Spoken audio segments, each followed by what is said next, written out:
The Hypnobirthing Toolkit is a complete hypnobirthing and birth preparation course helping you to go into the birth of your baby with confidence and positivity.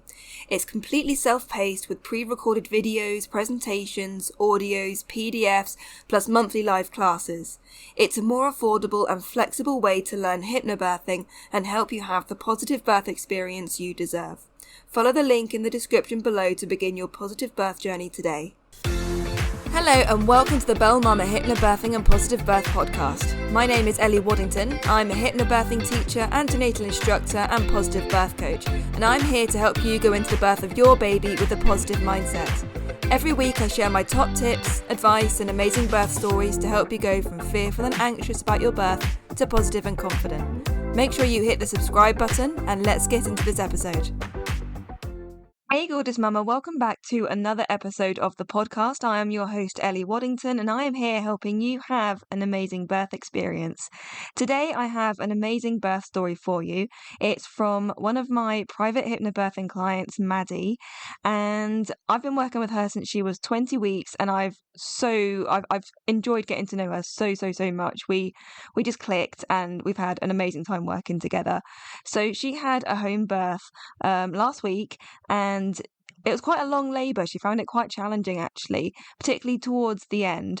But this is exactly what she prepared for. She had an amazing team of people around her and she handled it with such grace and dignity. And it was just absolutely amazing to hear this story. And I can't wait for you to hear it as well.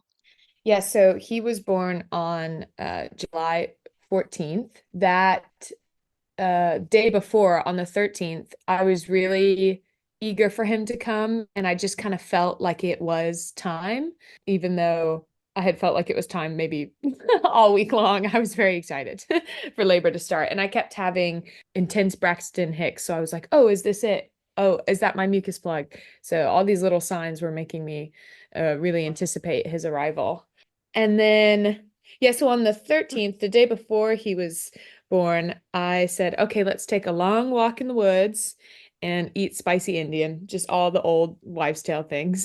So that's what we did. And I was waddling on that walk. I knew things were a bit different in my body, but I was still really just enjoying myself, enjoy being outside. And then we went to an Indian restaurant where I usually get like a pretty mild dish, and I ordered it hot this time. And while we were sitting at the table, I was getting the most intense lightning crotch I had had yet. And it was just this kind of new pressure with that sharp feeling. I was like, oh, okay, that feels a little different. And then we got home from the restaurant and we were coming up the front steps to our door. And I was said to Andy, I was like, oh, I think I'm having a contraction. Yeah, I think that's what that feeling is. But it was so mild, kind of like a period cramp with like a slight pulling sensation that I wasn't totally sure. And then we got inside, did my nighttime routine, but kind of had a feeling of like, oh, we should maybe prepare some things. So kind of cleaned up the kitchen and cleaned up the living room where the birth pool was set up. It had been set up for like 2 weeks. And then went to bed. I actually didn't sleep at all because the contractions started coming. At first, they were about 30 minutes apart. So just when I would drift off, I would get another one and kind of breathe through it. But I was mostly excited. I was like, oh, okay, this is action. This is happening.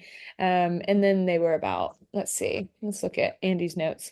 They started to become about 15 minutes apart or so by 11 p.m. And then through the night, they just got a little closer and closer together and lasted longer. So at 2 a.m., we decided to get out of bed because I wasn't sleeping. He wasn't sleeping because he was all excited and anticipating setting up the space for me. 2 in the morning, we got out of bed. Andy's running around being amazing. He was lighting candles, setting out my essential oils, filling the diffuser, and making sure the speaker was all charged up for when I wanted my audios playing. And yeah, I went to the bathroom to take a shower. and ended up vomiting first. So things were ramping up. And that's just, I don't know why I didn't expect that. I had kind of heard about people getting sick during labor, but I did not think that would be me for some reason. I don't know why, but I was so surprised when it happened. I was like, oh no, I'm throwing up all my Indian. And that was supposed to like fuel me for birth, that big dinner. So yeah, it was about like 3:30 in the morning. I um vomited and then got in the shower. And we had called the midwives or the pregnancy assessment unit maybe once before this, just to kind of let them know that things were ramping up and to, since it was the middle of the night, maybe give the midwives a little time to wake up and come out. But they said, okay, well, you sound like you're coping just fine. So give us another call when you can't talk through them and stuff like that. And I just thought to myself, well, I sound really composed because I've been practicing for this. Like I do think they're quite intense and quite close together, but I've been really practicing. So I thought that was kind of funny. Also a compliment, I guess, that I sounded so composed at this time. So then I was in the shower and they were coming like really quite quickly. So Andy called again and said, hey, I think you better send someone out. So two midwives got here at about, I want to say 4:30 in the morning. Um, and my first and my only cervical check was at 5:20, and I was 3 to 5 centimeters dilated. Then I'm just kind of coping with the contractions using mostly breathing techniques, the 4 seconds in, 6 seconds out, and bouncing on my birth ball, moving about the room. I plug in my headphones and do a couple audios. But really, I'm feeling good, feeling really confident moving through these contractions. And then at 6:30, I asked for the TENS machine because my pool hire came with one. And I thought I might as well use that. I don't want to get in the pool too soon, don't want to use all my tools. But yeah, so at 6:20, 6:30, I plug in the TENS machine, and the midwives let me know that they think I'm in established labor or active labor. And then let's see. Oh yeah, I vomit again at 7:41. And he writes it down. I was trying to have some watermelon, stay hydrated, and it all came back up, unfortunately. And then just before 8 o'clock, I actually get in the pool and start doing things by myself in the pool. And then by about 9:15, ask Andy to get in the pool with me. And once he was in the pool with me, I did not want him to leave. I didn't realize that he would even get in with me. We rented the smaller pool just because of our space. Apparently, that's what I was saying after each contraction early on. I was just going, oh, goodness. And the midwives were like, you're such a polite birther. And then I can't remember where. I'll have to find it in Andy's notes, but he noted down my first cuss word. And he was like, oh, there it is. It's getting serious now. I was in active labor for a really long time, and Andy's notes get more scattered because he came in the pool with me. Um, and yeah, once he was in the pool, I really didn't want him to leave. He was an absolute anchor. I was making a lot of eye contact with him every time a surge would come, and he was amazing at reminding me of my affirmations, telling me that, each surge was bringing baby closer, that this was all pain with a purpose. And yeah, he was being so uplifting. And, hearing it on the audio track was one thing, looking at it on my affirmation cards was another, but my partner saying it to me directly while making eye contact, I was like, oh, wow, that's really strong. That really helps. So, yeah, I probably gave him quite a few uncomfortable squeezes as they got more intense. But yeah. And then there's a note here that says at about 11:30, the midwife said, okay, how are your contractions feeling? Have they changed? And apparently I just said, oh, they're feeling more like, and then one came on. I just went, ooh, ah. So needless to say, I was an extremely vocal birther, which I also didn't anticipate. I had watched a lot of beautiful, quote unquote like gentle births, very peaceful. Some of them, even had music over the videos. And I just thought, wow, birth looks so peaceful, actually, like so just beautiful and graceful. I did not have a graceful birth. I was very, very loud. I used my birthing comb the whole time, and I would like punch it into the air when I was squeezing it as some kind of, outward pushing of energy, I guess. So that was interesting. Something that also surprised me is how much mucus plug I still had left. I thought I had lost quite a bit of it before labor, and then in the pool, so much of it was coming out. Um, and so that was really interesting because I didn't expect that. I thought it was all gone, but it also gave me a lot of reassurance that I was continuing to dilate and progress because there it all was coming away. I remember at one point they said, "Oh, I think you just need to give yourself a bit more room." And so they really wanted me to empty my bladder, but I was I had been in the pool several hours at this point, and the contractions were getting so intense that I was afraid to get out of the pool, which was interesting. So I just told them, if I'm gonna go to the bathroom, I'm just gonna go in the pool. All my dignity was gone. I knew I needed to stay in the pool. And so I did that. And man, I was squatting for hours. My thighs were really, really trembling. Between contractions, I would try and straighten them out in the pool and kind of sit, lean more on my back. But every time a surge came, I really wanted to be upright for some reason. I didn't really want to have one on my back. So then I would flip back over and go through that surge kind of on my hands and knees or squatting down. And then he was born, let's see, he was born at 7:14. I don't remember exactly what time it would have been, and Andy had stopped taking notes by this point because he was just really focused with me. But what they would have considered transition, I can't remember the hour, but I remember the feeling because I absolutely started to have those doubts. I was like, whoa, wait, why am I doing it like this? And then even as that doubt came, I told myself, oh, this is the only way I could have done it. I can't imagine myself being anywhere else right now. And I started to think, oh, okay, I do know that they have gas and air. My goal was to be, completely to do it all natural. That was a big goal of mine.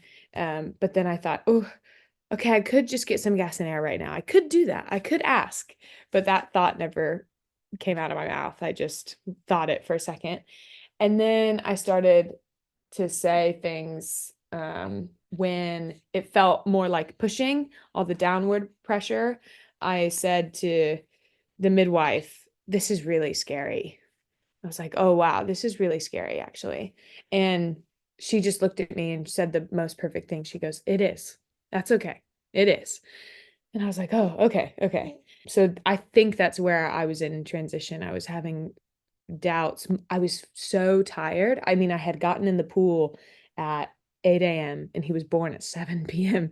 So I had been in the pool almost 12 hours and I was exhausted. My labor definitely felt long, which is not unusual, I guess, for first time moms, but with how regular my contractions were and the intensity of them, I thought, oh, he'll be here any moment.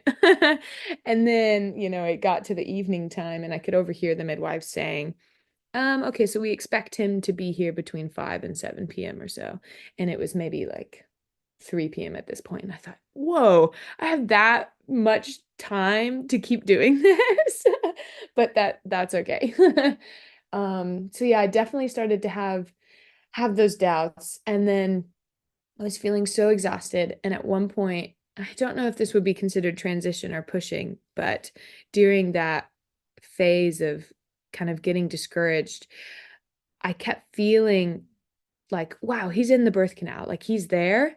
And then I would reach down and feel, and I couldn't feel his head or anything. And after each contraction that felt that intense, like felt like he was coming, I kept going to find the head and it wouldn't be there. And so Andy was like, wow, I saw you doing that and saw your, power change, losing a bit of encouragement from within myself. And I think at one point I even said to the midwife, I said, I just feel so discouraged. Where is he? And she said, I need you to, I was very vocal. I kept not screaming, but definitely using my voice. I was definitely focusing on not being high pitched, but despite that, I was using a lot of my voice. And she started to correct me and say, I need you to push down and, grunt, not yell. You're losing your energy through your voice, and I need you to push down now. I was a little disappointed in that moment, and even reflecting back, because a big part of my birth plan was to push instinctively and not have coached pushing. And I really, really wanted to experience the fetal ejection reflex. And at this time, I was saying to the midwife, when she was telling me to push, I was telling her, I'm not having contractions at this moment. I think my body's giving me a break. But they took the Doppler, and baby's heartbeat was dropping a little bit. And so their concern picked up right as my energy dropped. And I felt like, oh, I just need to rest for a moment. They were telling me, no, you have to push. So that was a bit conflicting, but I knew I was at the end, and I just gave it everything. And I remember saying as well, oh, I'm tearing, which may or may not have been true in that moment, but the stinging sensation of the head, I was like, wow, that is something I didn't really expect, even though I've totally heard it before. It just felt totally different than how I thought.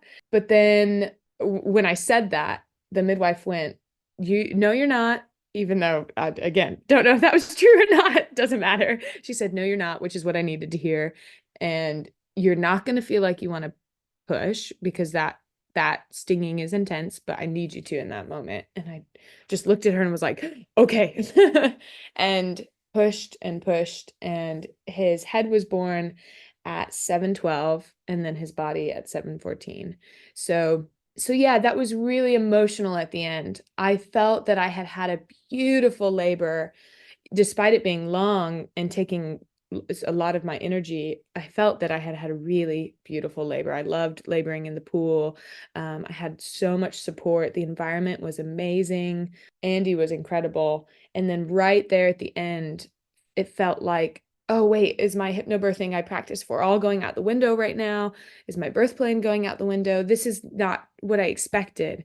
And I'm not sure if that's just because birth is intense and it's not pain-free, and maybe I was just a bit, no one can prepare you for that, and you can't wrap your head around that until it's happening to you. Or maybe in future I would have been a bit more stern with the midwives and said, actually, I want you to stop taking baby's heartbeat now. I need to rest, and then we'll try again.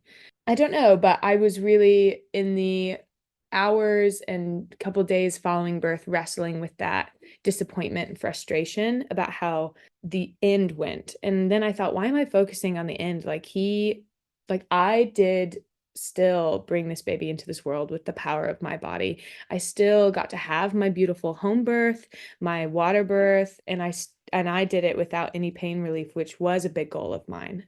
And then, yeah, so I just remember when he was born, he went for a little swim because I was really upright, forward, and open. And I was on my sort of hands and knees. My hands were over Andy's shoulders. And so he kind of went behind me and then was passed around.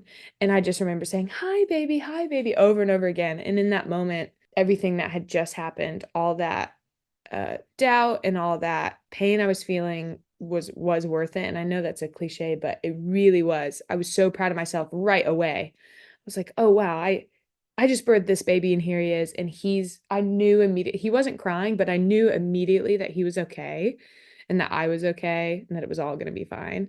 So I got to wait in the pool till the cord turned white, which was something else in my birth plan that was really important to me. So I just sat in the pool with him, kept his little body under the water, and I wanted to birth the placenta in the pool, but the pool was quite dark at that time because I had bled quite a bit.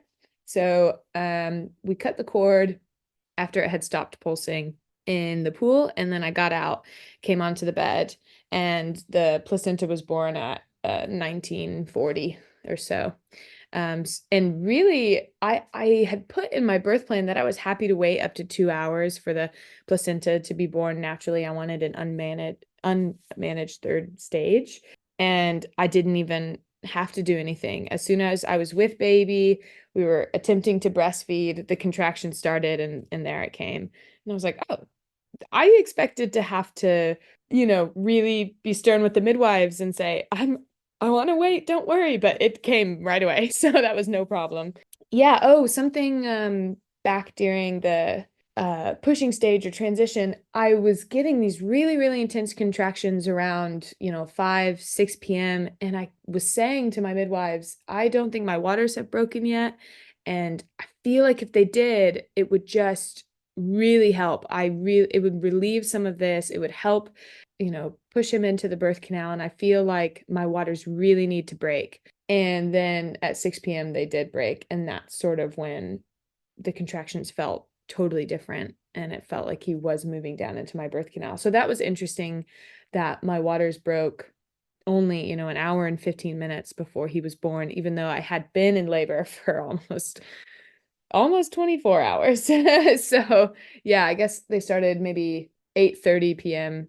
on the 13th. And then, yeah, he was born at just before 7:30. So it was quite long, but I guess that is normal. Yeah, so my water's breaking. They broke in the pool and I felt the pop. I knew immediately what it was. Afterwards, our lights went out. And so I did end up needing stitches. I had 2 second-degree tears, which kind of didn't surprise me after, having to do some coach pushing and the way I was feeling really exhausted at the end. I had 2 second-degree tears and the electricity had gone out in the house.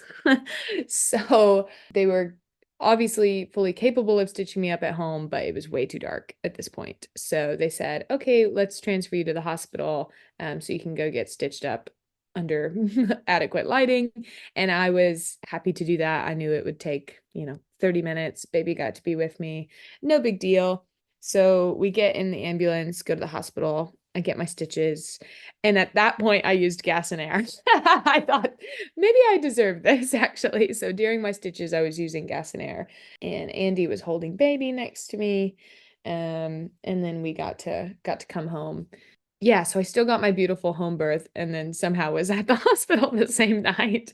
But if it's just because the lights were out, so be it. Yeah, this isn't really part of my birth story, but after the next morning, so on the 15th, we noticed baby was having some really labored breathing. We called the postnatal ward and sort of described what was going on. And then he had a lot of rusty colored spit up. And we're like, whoa, that's scary.